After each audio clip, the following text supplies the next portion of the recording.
titik, dia ada 1001 titik yang kalau kita nak bahas panjang cerita bid'ah itu. Ya, jadi balik kepada cerita hadis ini. Kata beliau, hadis dhaif itu boleh diamalkan. Yang tidak boleh kalau dijadikan patokan hukum halal haram, sah tidak sahnya suatu ibadah. Kita harus mengambil yang kuat hadisnya tadi. Nah, hadis itu menjadi dhaif, menjadi hasan, menjadi sahih. Itu bukan karena sosok Imam Bukhari Muslim itu baik, tapi perjalanan Imam Muslim dipelajari, maknanya beliau itu mencari sehingga menjadikan orang mengatakan riwayat Imam Bukhari Muslim itu sahihnya luar biasa sahih. Ya, karena mereka beliau meneliti, perjuangannya panjang. Kadang-kadang itu bukan karena kesalahan dari Rasulullah, tapi kesalahan yang nyampaikan atau kelemahan yang nyampaikan. Yang disampaikan pas benar. Yang disampaikan itu benar pas, cuma uangnya tidak dikenal sebagai orang yang nomor 1. Bukan orang nomor 2, tapi orang yang levelan 5 ke bawah. Yang disampaikannya sama dengan nomor 1. Isinya sama, cuma uang nyampaikannya. Maka dikelompokkanlah kelompok yang mungkin hasan atau dhaif tadi.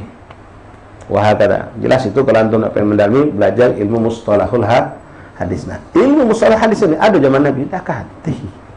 Zaman sahabat dah kati. Istilah ilmu mustalah hadis ini ada zaman setelah tabi'in muncul kitab-kitabnya dengan bermacam-macam judulnya ulama, termasuk mereka yang keluar tentang bid'ah, mereka juga mempelajari itu.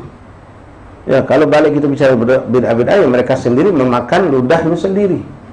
Mereka yang berdepas-depus ngomong bid'ah, mereka sendiri ternyata menggunakan itu. Kita tidak bicara tentang adanya kamera, pergi haji naik pesawat, itu tidak usah dibahas itu.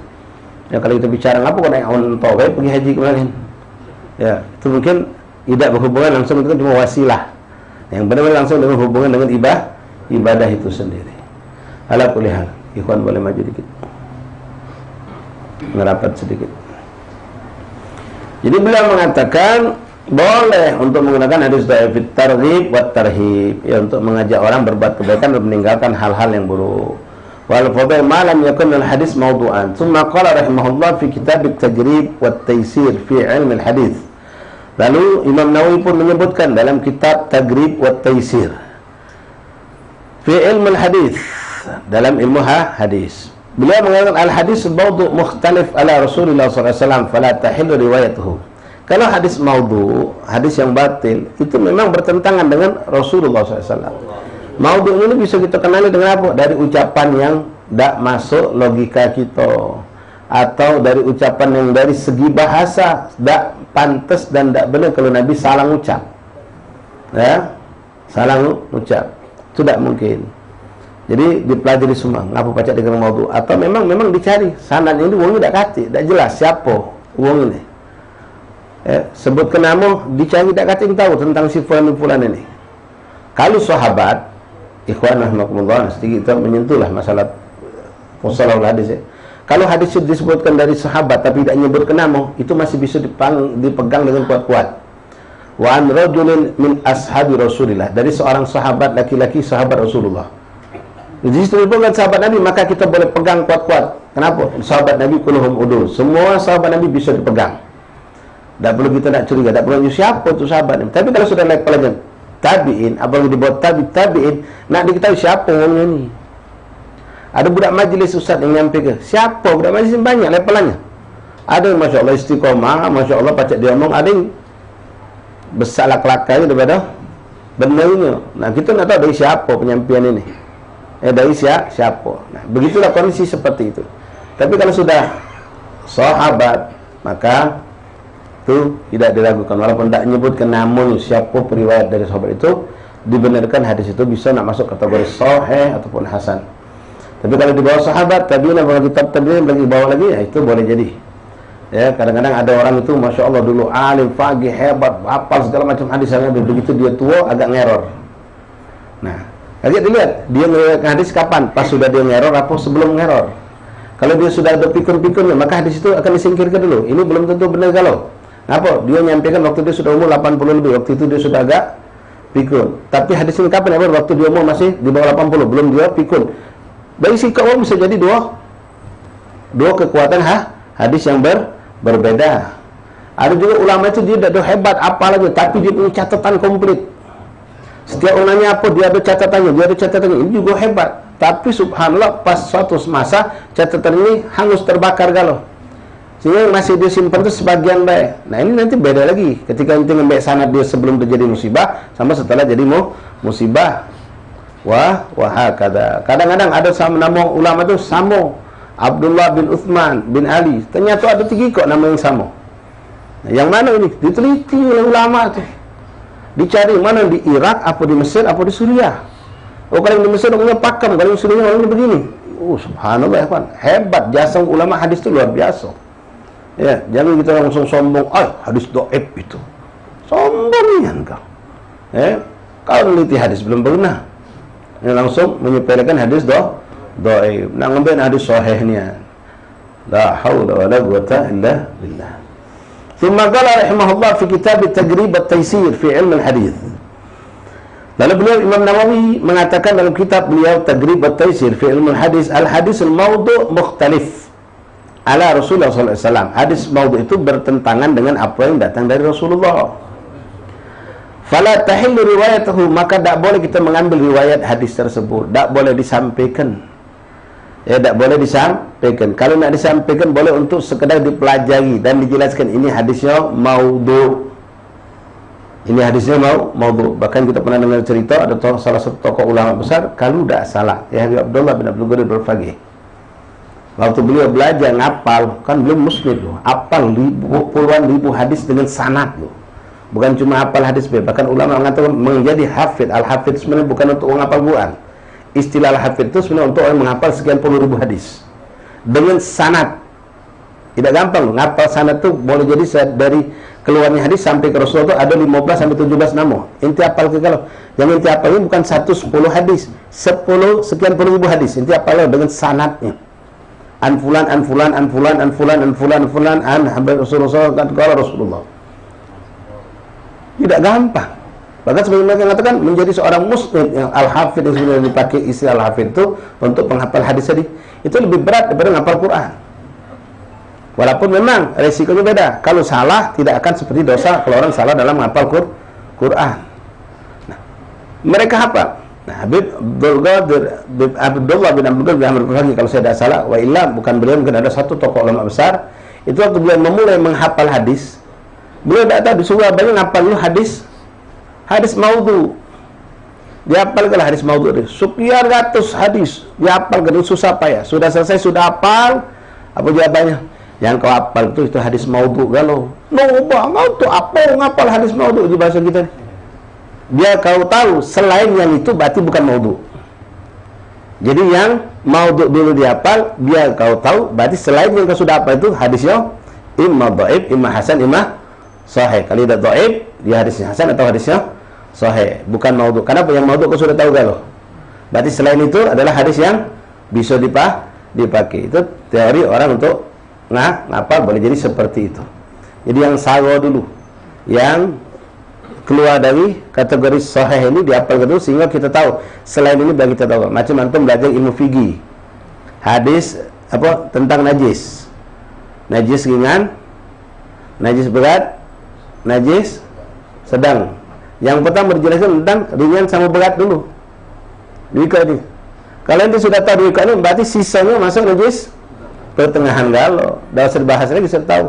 Ente tahu najis ringan apa? Kencing budak bayi laki-laki, kencing budak bayi laki-laki belum umur 2 tahun, belum makan minum kecuali cuma susu minyak atau makan minum air putih baik. Najis berat berhubungan dengan anjing dan babi. Sudah, duika itu ente hafal. Kalau ente sudah hafal dulu, maka tanpa menghafal apa-apa jenis najis pertengahan, ente sudah bakal tahu kalau mengunjung najis, ludah apa misalnya dahak, ludah anjing misalnya. Bukan afwan. Misalnya katakanlah nanah, darah, kencing, ilal, khamar. Nanti tinggal balik ke perumusan. Kalau 2 tadi sudah tahu, berarti sisanya masuk. Apakah termasuk najis berat atau najis ringan? Bisa ada pertanyaan. Apa dah istilah kali itu isi apa? Milik ABC. Najis sebutlah nih. Apakah termasuk najis berat atau najis ringan? Apa jumlahnya? Salah soal gitu. Iya, bukan berat, bukan ringan, tapi najis ngapa? Dia lah tahu berat itu cuma sikok, ringan itu cuma sikok. Nah, begitu tarikah sebagian ulama kita menyuruh anak yang ngapal yang salah dulu, sehingga ada sempat kecewa. Ngapa aku suruh kapal hadis-hadis maudhu? Tidak ada manfaat, hadis palsu. Ternyata biar kau tahu, kata abahnya, kalau kau sudah tahu ini maudhu, berarti selain dari yang maudhu ini, pastikan itu hadis benar datang dari Rasulullah. Walaupun nanti levelnya ada hadis dhaif, ada hasan, ada sahih, macam-macam nanti istilah-istilah dalam hadis itu. Al-hadis maudhu mukhtalif ala Rasulullah sallallahu alaihi wasallam fala tahillu riwayatuhu, maka tak boleh kita riwayatkan. Wal hadis dhaif alladhi huwa alladhi lam yattasil sanaduhu wa lam yu'raf makhrajuhu wa la ishtaharat lijaluhu fa yajuzul amal bihi. Adapun hadis dhaif boleh jadi karena sanadnya tidak nyambung, boleh jadi terputus. Sanadnya terputus. Atau tidak dikenal siapa wongnya. An fulan, lalu satu nama gharib. Kadang-kadang nama itu bukan nama asli tapi panggilan dia. Ya, dalam riwayat lain nama aslinya, di sini nama panggilan dia. Boleh jadi. Kemudian boleh jadi kata beliau karena orang itu tidak masyhur. Tidak masyhur. Sehingga tidak pula lah. Ya, kita kenal ustaz-ustaz besar. Sehingga ada ustaz kecil yang baru atau ustaz lain mungkin ya ustaz Masya Allah cuma tidak ngetop. Sehingga omongan dia tidak pula kita pegang. Kita lebih ngetop juga misal. Boleh jadi lewat seperti itu. Yang mereka sampaikan semuanya benar. Limashtara bijaluhu fa yajuzul amal fihi fi ghairil ahkam halal wal haram wal bai' wal nikah wat talaq. Maka boleh kita amalkan, boleh kita jalankan. Kita amalkan, kita jalankan hadis yang seperti itu walaupun kategorinya dhaif, boleh diamalkan. Selagi beliau kategorikan sini fi ghairi ahkam minal halal wal haram, yang tidak berhubungan dengan halal dan haram. Tidak berhubungan dengan bai' wan nikah, jual beli, tidak berhubungan dengan pernikahan. Ini masalah yang memang pelik. Kalau sampai kita salah, pernikahannya bisa nanti naudzubillah waqa fi zina, terjadi perzinahan tanpa diketahui. Wat talak, masalah talak. Ya, itu hadisnya tidak boleh hadis dhaif, hadisnya minimal levelan hasan atau hadis sahih. Nah, seperti kemarin, ikhwan, amalan hari Asyura. Kemarin kan Asyura kan? Ya, dia hari ini tidak apa-apa.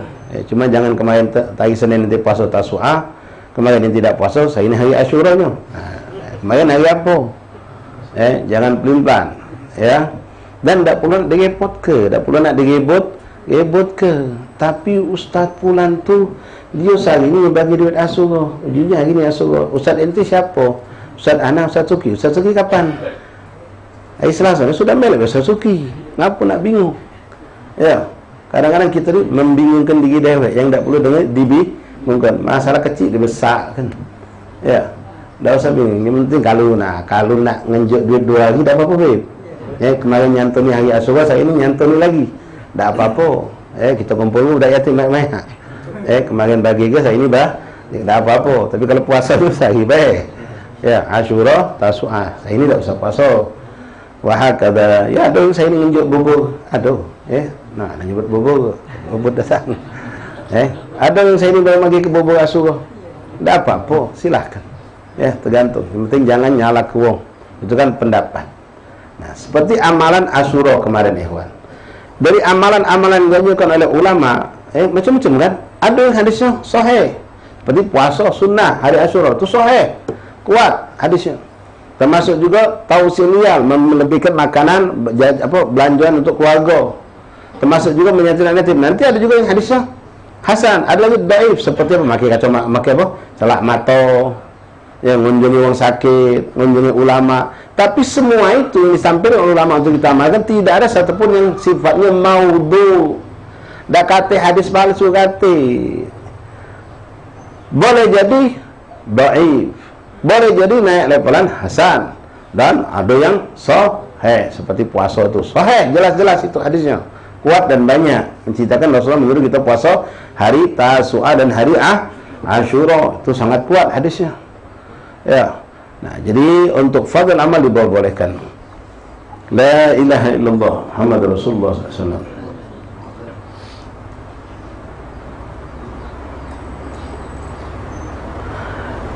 Fa yajuzul amal bihi fi ghairil ahkam minal halal wal haram. Diperbolehkan kita menggunakan untuk amal, yang penting jangan masuk dalam urusan halal dan haram, batil, sah dan tidak sahnya suatu ibadah. Kemudian bab nikah, bab jual beli dan masalah tolak. itu tidak boleh pakai hadis-hadis dhaif. Karena ini akan menjadikan halal dan haram juga. Ya, harus pakai hadis-hadis yang kuat, yang levelan hasan, apalagi sahih. Wal hadis sahih walladzi tasala sanaduhu bil adul dabitain, wal hasan walladzi dahar rijaluhu wa arifa makhrajuhu. Beliau sedikit menampilkan kepada kita tentang definisi daripada hadis sahih itu apa. Ini definisi pun hadis itu macam-macam kan, bermacam-macam pendapat ulama mereka menyampaikan definisi satu hadis sahih itu. Di antaranya beliau sampaikan di sini dari pendapat ulama yang mengatakan hadis sahih adalah alladzi ittasala sanaduhu bil udul wad dhabitain. Daptur rawi, daptur riwayah, ya, daptur riwayat. Hadis sahih adalah hadis yang bersambung sanadnya. Dari siapa yang meriwayatkan hadis itu? Imam Bukhari, Imam Ahmad, Imam Tirmizi, nyambung sampai fulan sampai kepada Rasulullah. Itu dia tidak ada yang terputus sama sekali. Kemudian orang-orang ini levelnya A1 galau, alim soleh galau. Tidak ada yang terkenal mereka adalah orang fasik sama sekali. Maaf, karena orang alim boleh jadi yang fasik, boleh jadi, tapi insya Allah mereka akan kembali dengan izin Allah, karena mereka dijauh Allah petunjuk ilmu. Ya, ada mereka alim soleh, tapi mereka galak lupa. Nah itu nanti ada levelnya. Bahkan ada namanya rijal sanad. Kitab-kitab menuliskan tentang biografi setiap ahli sanad itu. Siapa-siapa nama-nama mereka ada kalau gitu. Wongnya macam ini, wongnya macam ini, macam kamus. Yang tidak pengen tahu fulan bin fulan itu siapa nya. Itu buka kitab itu. Itu bisa dapatkan si fulan ini lahirnya di mana, belajar sama siapa, gurunya sama siapa. Sekian ribu ulama ada kalau namanya. Ini bukan gawe kecil loh. Hebat luar biasa. Ya. Nah, di situ menyebutkan beberapa bukan ayat, bukan menyebarkan ayat, bukan, tapi untuk biar kita tak tahu ini levelannya macam ini. Dia ini dulu wongnya sempat pas akhir umurnya pikun misalnya, dia ini waktu sempat akhir hayatnya dia mengalami kecelakaan sehingga dia banyak lupa ingatannya. Nah, nanti tadi diteliti lagi ini hadis kapan disenatkan, sebelum kejadian apa setelah kejadian. Kalau sebelum kejadian bisa dipegang, kalau setelah kejadian ingat dulu, sama tidak dengan hadis yang lain. Panjang ceritanya. Ya, dari ulama hadis itu luar biasa. Ya, mereka itu sangat luar biasa. Jasanya besar buat kita. Rahimahullah rahmatul abrar. Kemudian wal hadis sahih alladzi ittasala sanadu wal bil udul dabitain, adabtul adil, adabtul riwayah. Wal hasan, adapun hadis hasan walladzi ishtaharat rijaluhu wa ra'ifa makhrajahu. Dan di sana yang terkenal para periwayatnya pesanannya itu pun ada definisi sendiri. Cuma definisinya kadarnya di bawah derajat hadis sahih. Tumagala rahimahullah, lalu berkata Imam Nawawi, yajuzu inda ahli hadis wa ghairuhum tasahul fi asanid wa riwayah ad-dha'if wal amal bihi min ghairi bayan dha'fihi fi ghairi sifatillah ta'ala fil halal wal haram wa ghairihima minal ahkam. Nah, hadis dhaif itu pun tidak harus dijelaskan ini hadis dhaif. Jarang kan, walaupun sebagian ulama menyebutkan wa dha'afu fulan wa hadha hadis dhaif tanpa disebutkan apa-apa, kalau sekadar untuk fadhail amal, kecuali kalau situ menyifatkan tentang berhubungan dengan Allah. Itu harus dijelaskan kalau ini dhaif atau tidaknya hadis tersebut. Asanid wa riwayat dhaif wal amal bihi min ghairi bayan, ya, dan menjelaskan tanpa harus menjelaskan ini dhaif atau tidak, dhaifnya kenapa tidak disebutkan, tidak apa-apa kalau untuk sekedar fadhail amal ghairi sifatillah, kecuali kalau menyebutkan tentang sifat-sifat Allah fil halal wal haram, daripada yang halal ataupun yang haram, wa ghairihima min ahkam, dan lain-lain daripada hukum. Nah, kadang-kadang hadis itu ikhwan di situ tidak disebutkan kepada Rasulullah, tapi kepada sahabat Rasulullah, itu juga disebut hadis. Ya, bisa jadi masuk kelompok hadis-hadis sahih. Dan kenapa tidak dikatakan hadis juga? Karena kita punya keyakinan setiap sahabat Rasulullah pasti mendapatkan sumber ilmu, sumber ucapan dan perbuatan mereka bersumber dari Rasulullah SAW. Apalagi perkara sifatnya ghaib. Seorang sahabat menceritakan, misal contoh yang kita kenal perkataan Imam Ali bin Abi Thalib kalau mengajari tentang pahala bacaan Quran. Rasul pernah mengatakan setiap baca Quran itu satu huruf 10 hasanat, satu huruf. Nah, kita dapat penjelasan dari Imam Ali bin Abi Thalib yang mana sanad hadis ini tidak orang mengatakan oleh Rasulullah, tapi qala Imam Ali bin Abi Thalib. Ini banyak nanti, ya, qala Imam Husain Umar, Abdullah bin Abbas, macam-macam. Di situ Imam Malik mengatakan orang yang dapat ganjaran 1 huruf 10 hasanah itu untuk orang yang baca Quran di luar sholat tanpa wudu. Kalau dia baca Quran dengan wudu di luar sholat, pahalanya 1 huruf 25 hasanat. Kalau dia baca Quran dalam sholat dan duduk, maka 1 huruf 50 hasanat. Kalau dia baca Quran dalam sholat dan dia sholat itu berdiri, maka 1 huruf 100 hasanat. Kira-kira pacar tak terlintas di hati kita Imam Ali macam-macam? Tak mungkin. Ini perkara masalah pahala ini tidak baca dibuat-buat, dan mereka tidak akan mungkin. Pasti mereka dapatkan itu dari Rasulullah. Cerita tentang alam barzah, tentang hari kiamat, tidak menyebutkan nama Rasulullah misalnya. Kita sudah meyakini ini sahabat pasti sumbernya dari Rasul. Dari mana sahabat bakal tahu? Kalau bukan datang dari Rasulullah. Nanti setelah ada nama istilah-istilahnya hadis ma'ruf, hadis macam-macam sebutan istilah-istilah hadis itu. Ya. Nah, termasuklah tentang misal ganjaran pahala. Siapa ngamalkan ini pahalanya sekian. Tak mungkin itu sahabat bikin-bikin, pasti sumbernya dari Rasulullah sallallahu alaihi wasallam. Nah, di samping itu ikhwan rahimakumullah, ada juga yang kita kenal dalam istilah ya, namanya fi'lus salaf. Fi'lus salaf ini perbuatan para salaf, orang-orang terdahulu daripada nenek moyang kita. Yang mereka lakukan seperti contoh ya, bagi bubur Asyura. Itu fi'lus salaf. Mungkin ada landasannya dulu yang dilakukan oleh yang pertama melakukannya. Yang mana yang melakukannya orang yang memang diakui al-ulama ar-rasikhina fil ilm ahli tugha. Wong alim soleh dunia ngakui kalau dia seorang pemimpin umat mujtahid. Walaupun saat ini dari amalan ini kita tidak dapatkan sumber hadisnya, sumber ayat Qur'annya misal, tapi ini orang soleh, wali min kibar solehin melakukannya, maka kita peloi. Selagi memang tidak bertentangan dengan syariat Allah. Ya, itu namanya fi'lus salaf. Ya, melakukan di hari Asyura nyantunin anak yatim dengan nunjuk duit. Ya. Apa ada hadisnya itu? Nunjuk duit. Ya, ngantri. Maki ngawak ponjen. Duit anyang. Dah ganti. Cuma intinya nanti kalau lewat daripada dalil-dalil umum kita bakal dapatkan banyak. Kalau dari dalil umum, karena Rasulullah kita di hari Asyura menyayangi anak ya yatim. Masuk kepala memang ada dalilnya. Ya, boleh jadi tidak masuk kepala. Ya, dengan sejutaan, dengan tunjuk mainan, makanan, minuman dan seterusnya. Wa hakadha ikhwan rahimakumullah. Nah, wa sifatillah subhanahu wa ta'ala fil halal wal haram wa ghairihima min al ahkam. Wallahu a'lam bis-shawab. Selesai sudah pembahasan kitab ini yang ditulis oleh Habib Ahmad bin Hadi Al-Hamid tentang seputar yang berhubungan dengan hububul walidain. Fajazahullahu khairal jazaa lil Habib Ahmad bin Hadi Al-Hamid, karena begitu banyak fawaid yang kita dapatkan. Ya, nah macam beliau ya, di kitab ini kalau antum lagi pegang kitab antum bisa lihat, subhanallah ini Habib luar biasa. Beliau ketika menyampaikan kepada kita sepanjang lebar, beliau tidak menyebutkan hadis itu dengan dalil sanad segala macamnya. Tapi di akhir kitab beliau tuliskan setiap hadis yang beliau bawa ya, dari lembarnya sampai berlembar-lembar ini sebelah sini. Ya, sampai mengenai 10 lembar tentang dari mana sumber hadis yang dia sampaikan, sumber-sumber ilmu yang dia sampaikan di kitab itu ada adalah hadis-hadis di belakang ini. Artinya bukan hadis-hadis yang maudhu. Sebagian hadis itu hasan, cerita dari mana sumber cerita beliau tuliskan di sini. Di belakang kitab ini, Habib Ahmad bin Hadi.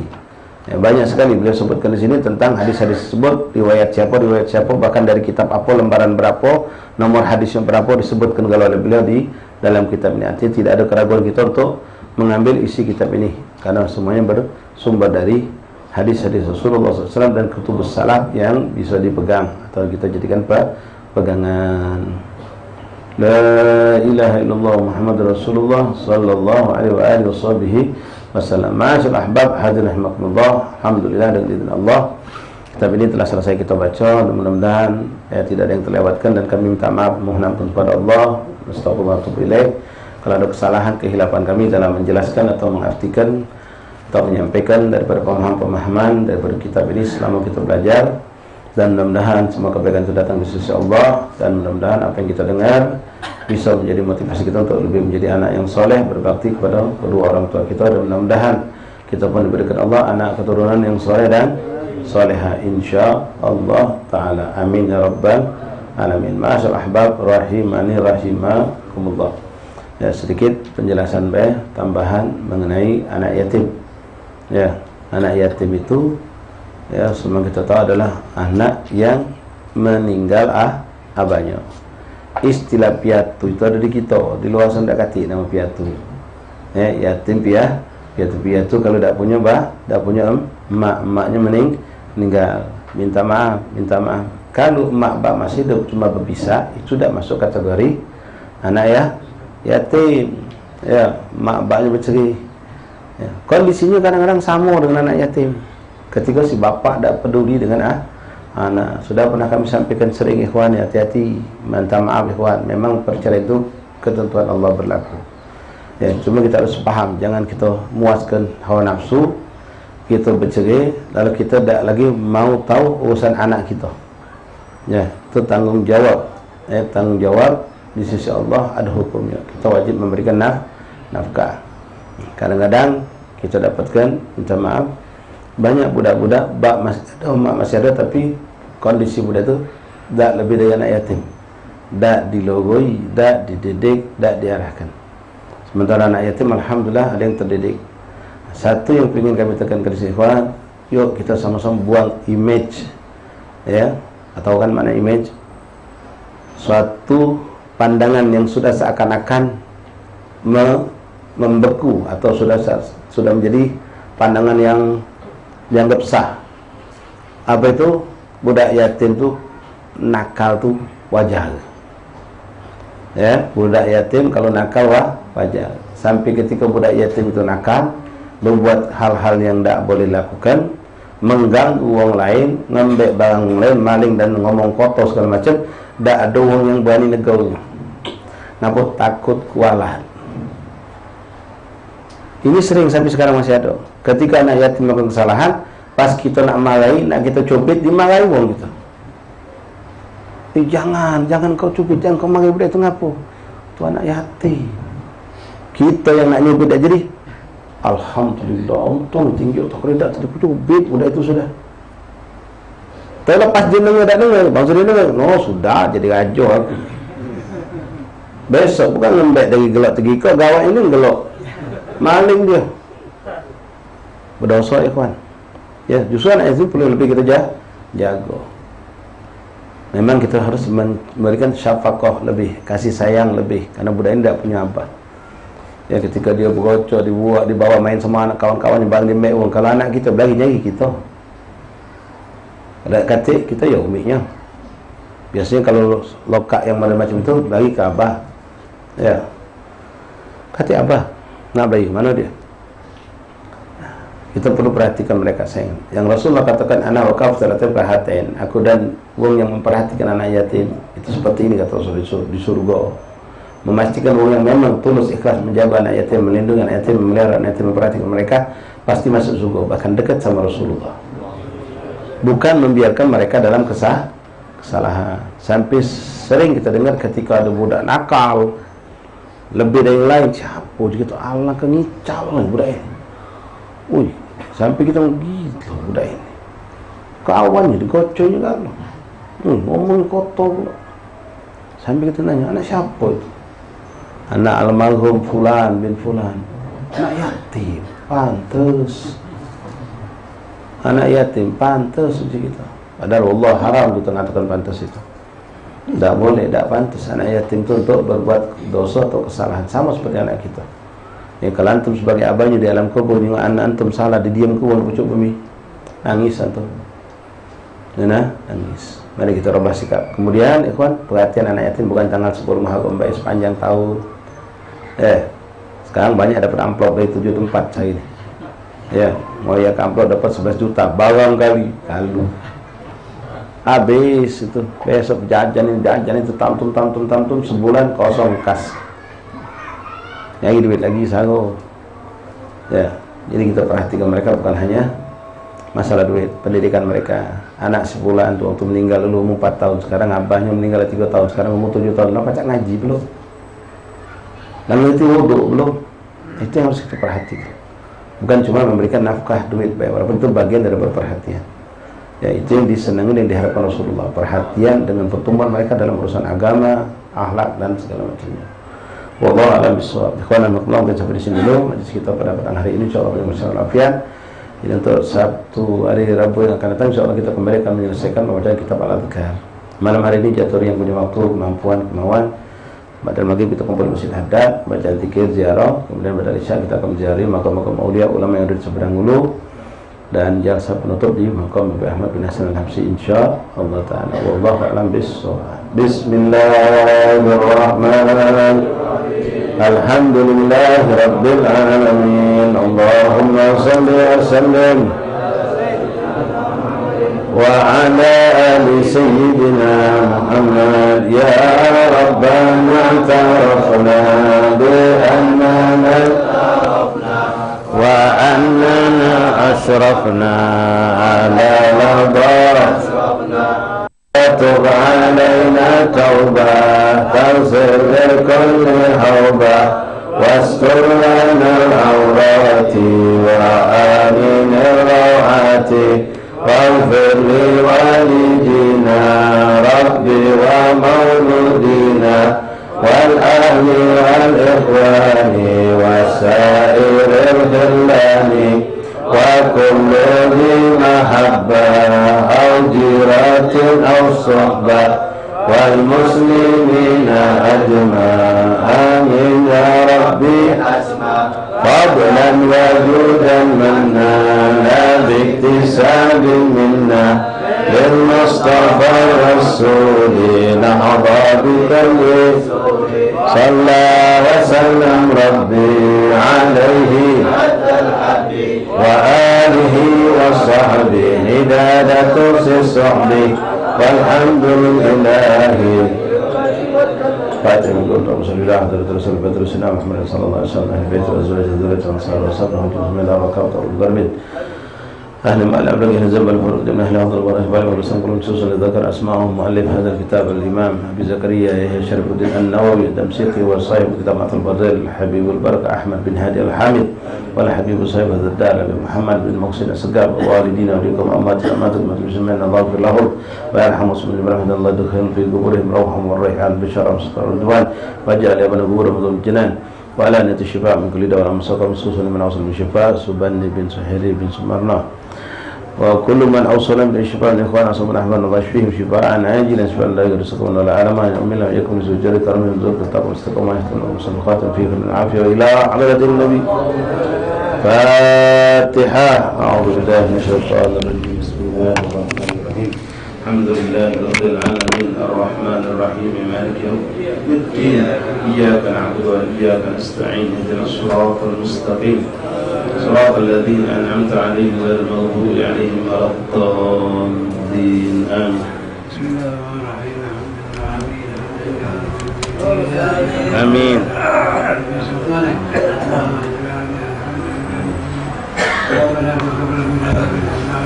آمين. آمين.